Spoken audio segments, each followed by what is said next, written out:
श्याम बाबू लैला के स्वर में छोड़ के मोला कहाँ जाबे।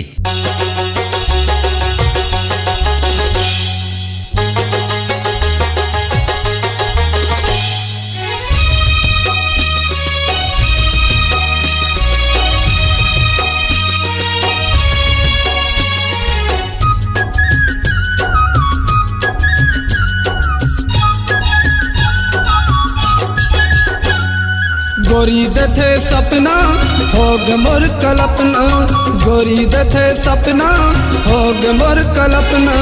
धरे कार मुँह में खवावे नहीं, काम बुता सुहावे नहीं, दिन दिन पहावे नहीं, कैसे जियो तोर भी नवो। काम बुता सुहावे नहीं, दिन दिन पहावे नहीं, कैसे जियो तोर भी नवो।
बुता के दिन में पारा बस्ती देते गारी, ऊपर से तोर माया के होते रहते चारी।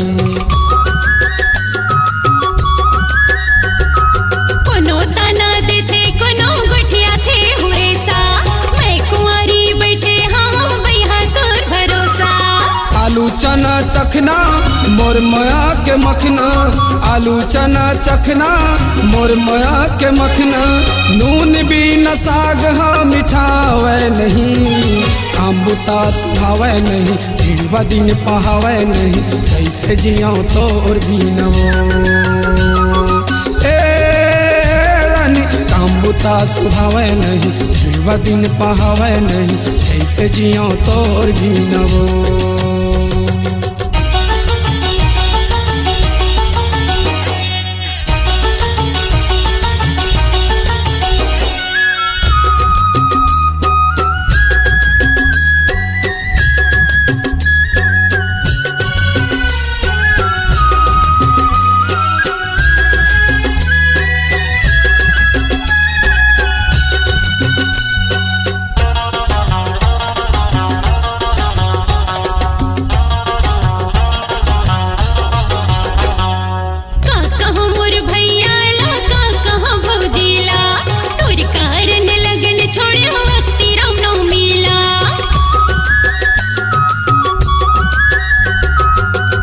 बिना मोर जीना मैं बताऊं काला, एक दूसर के घर में जल्दी डार वो जयमाला।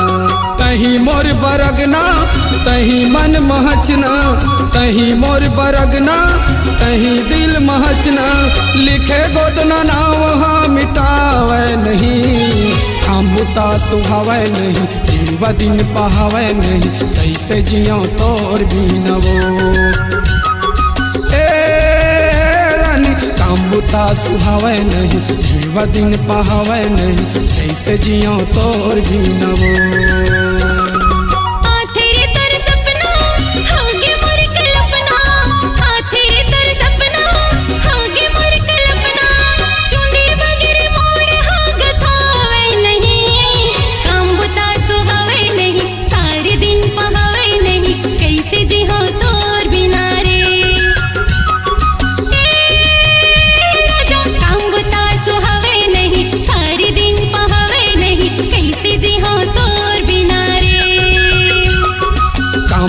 सुहावे नहीं, दिन पहावे नहीं, कैसे जियो तोर भी नवो। दिन पहावे नहीं, कैसे जी हाँ तोर बिना रे। कैसे जी हाँ तोर बिना वो।